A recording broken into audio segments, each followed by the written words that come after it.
I'm Russ Wigginton, president of the National Civil Rights Museum. And today, we're honored to have with us iconic civil rights participant, Tommie Smith. The iconic picture of Tommie Smith. What comes to mind, sir, when you see that picture? Russ, many things, in fact. At age 24, I just turned 24, a lot of things going on in my mind, especially the coordination between the academics and the athleticism, or the athletics. I knew that I was there to promote a college because of my speed, but I also had a community as well to represent. And I, a long time, have been thinking, what can I do for my dad and my mom, who had 14 kids, picking cotton in mid-California, cutting grapes in mid-California, doing irrigation of crop.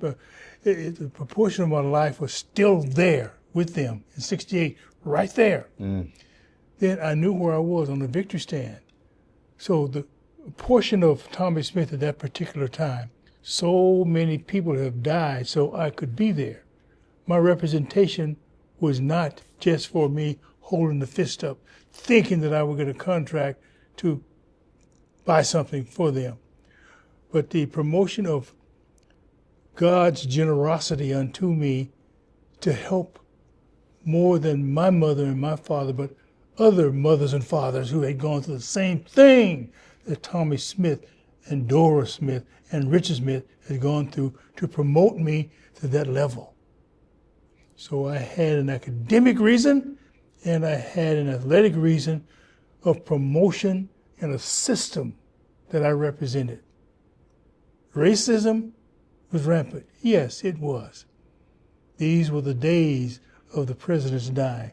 This was a few months before Dr. Martin Luther King was assassinated at the Lorraine Motel. And other things that happened, but I was in the classroom promoting the idea of educating others because I wanted to be a school teacher. So you see on that victory stand represented more than my running with the pull muscle to win that gold medal. But God gave me the empathy to win it with the pull muscle. God, glory to being. Don't let me start preaching now, because I might have to take up a lecture, you know? Amen. Well, I tell you what, the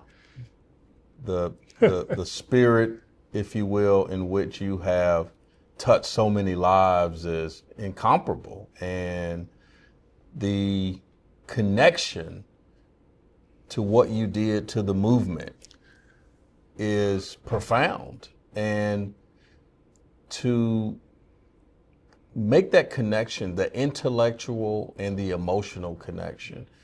When we think about the civil rights movement, so much of it was where that intersection happened for people. I mean, you spoke about your family, and you also spoke about, perhaps as a 24-year-old man, hopes and dreams and ambition that you had. Amen. And to capitalize on the opportunity that you had to literally win a race and change the world. Do you think about that every day? I don't see how you could not think about that every day. I try to, but I would run out of water because water the tears come from water. And I dehydrate. But I do think about it at times, especially in the part of that race that I had never put the two together until about 18 steps before I hit the tape. The usage of the mind and the body at the same time. I had never ran a race like that before. Russ, I ran that race with an injured groin area muscle pull. And I concentrated on form. I concentrated on technique. I put my best on the line and prayed to God, don't let me blow up. Because I was running almost 24 miles an hour. Yes, yes, I know it's hard to believe, even to myself. My car better run that fast. In fact, I would have got a ticket if I was in my college school zone because it was a 15-mile-an-hour cruise zone. That's right. And I ran over 20 miles an hour. That's right. So these are things. But one part of that race, I remember vividly because I never had done it before, is use my arms in coordination with my legs, the power that I exuded from a certain part of my arm movement. That's when I felt myself kind of move forward a bit. And Tommie, with his weird thinking sometime, if I win a race, I didn't want to beat you too bad. Just beat you a little bit, just enough for me to. And that's what I did, because you saw, I think the whole world saw me throw my arms up just 3 strides before the race, which stopped my momentum going forward. And I ran a 19.83. What would I could have run had I not cut my stride? These things go after the race. Right. But to answer your question, particularly, specifically, is those 8 or 9 strides I took before I hit the tape. The coordination of the mind and body. Yeah. So powerful, so powerful. The world that we lived in when you won that race in comparison to the world that we live in now, what are some of the lessons learned for you over your lifetime and that you would want young people in particular today to take from that? It's you are you no matter what you do. And do the best you can while you have the chance to do it. Don't give up because someone say, try it another way. Listen to them. Don't try to understand them. Understand them. If you don't, ask the question again, what do you mean? Oh, I didn't understand that. Incorporate it in what you believe, because you can work better with what you believe than what someone else believes. Listen to it. It's like history. Listen to history. History has already happened.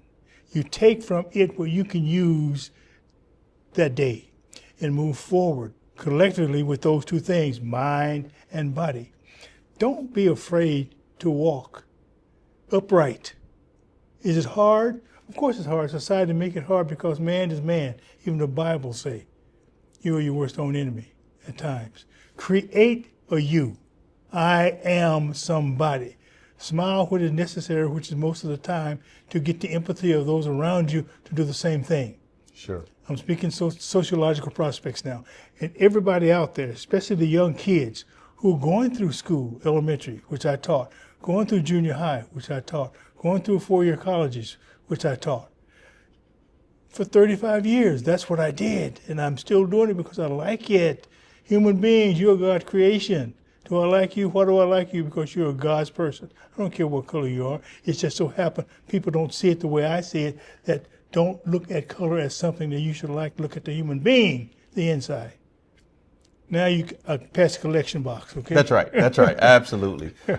When as you were speaking, I'm thinking about intentionally or consciously or not, the number of athletes subsequently who had the platform and the stage, if you will, in which to stand up or in some cases kneel. Amen. So many of them got the impetus from you. And have you had a chance to talk to many athletes who, again, capitalizing on that stage, had demonstrated the kind of courage that you did? And if you have, could you share with us what some of those conversations have been like? Fright is the power of most people who need to stand up. Sacrifice is a need where those fights, what those fights make, a sacrifice. Tommie Smith made a sacrifice, but I was protected by God.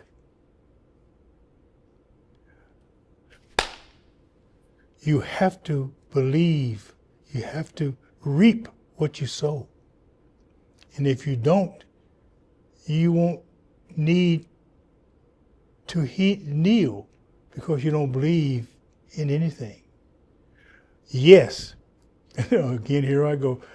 To answer your question specifically, I've tried. That's all I tried to talk to the young folks, even in my classes at Oberlin College or at Santa Monica College or at the different high schools that I taught in the Bay Area. You have a mirror at home? Yeah, Coach. Use it. Well, Coach, I can comb my hair without a mirror. No. I want you to look at yourself and understand what you're looking at. Don't fight the mirror. Fight what you see in the mirror to make yourself clearer to yourself. And things keep rolling. So now I'm going to the scientific versus the athleticism, because I used to talk to athletes a lot. And when I finish, I have a different person because I believe they listen to me. And my last few comments to that person was 4 words. Did you hear me? Now it's time for them to talk. I love it. Then that's how my conversation. So I happen to know someone who was a student at Oberlin. Oh my goodness gracious. When you were, I describe it as teaching and coaching there.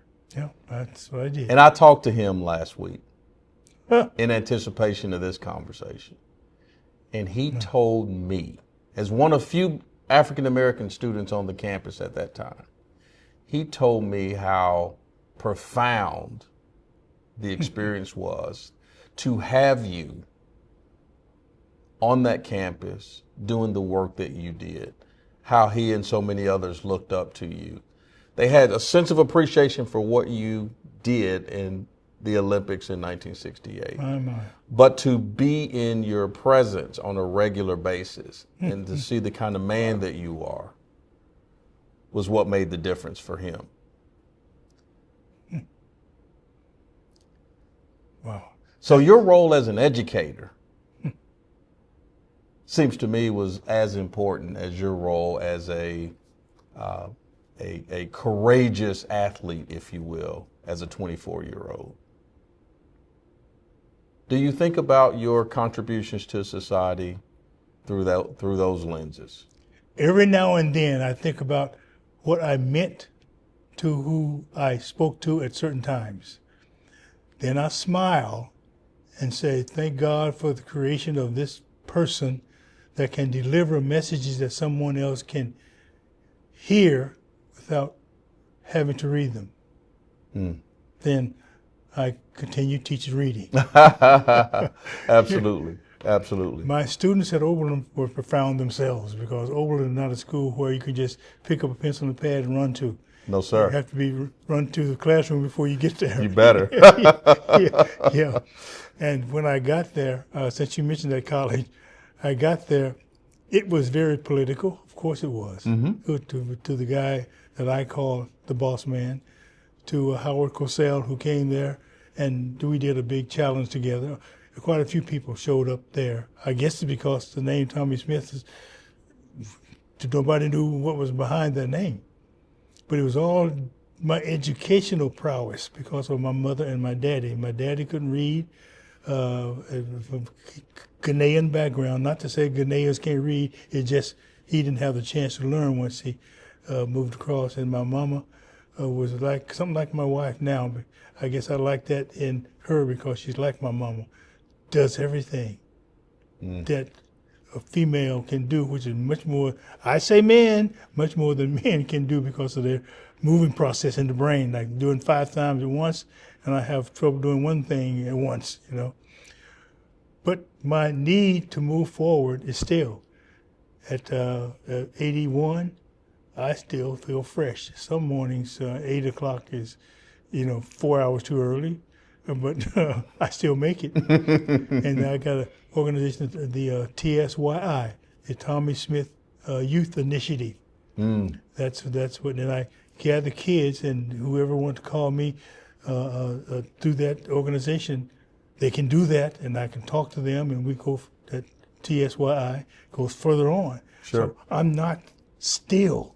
I still like to move. So Sure. I take that still and move with it. Well, I had a chance to Still spend moving. some time with you today, and I can confirm that you like to move. Yes, sir. There's no question about that, and I'm so excited that you continue to reference the importance of reaching young people, because one of the things we are adamant about here at the National Civil Rights Museum is making sure young people get exposed to the history of this country, the history of African Americans, the history of African Americans, and the incorporation of American history.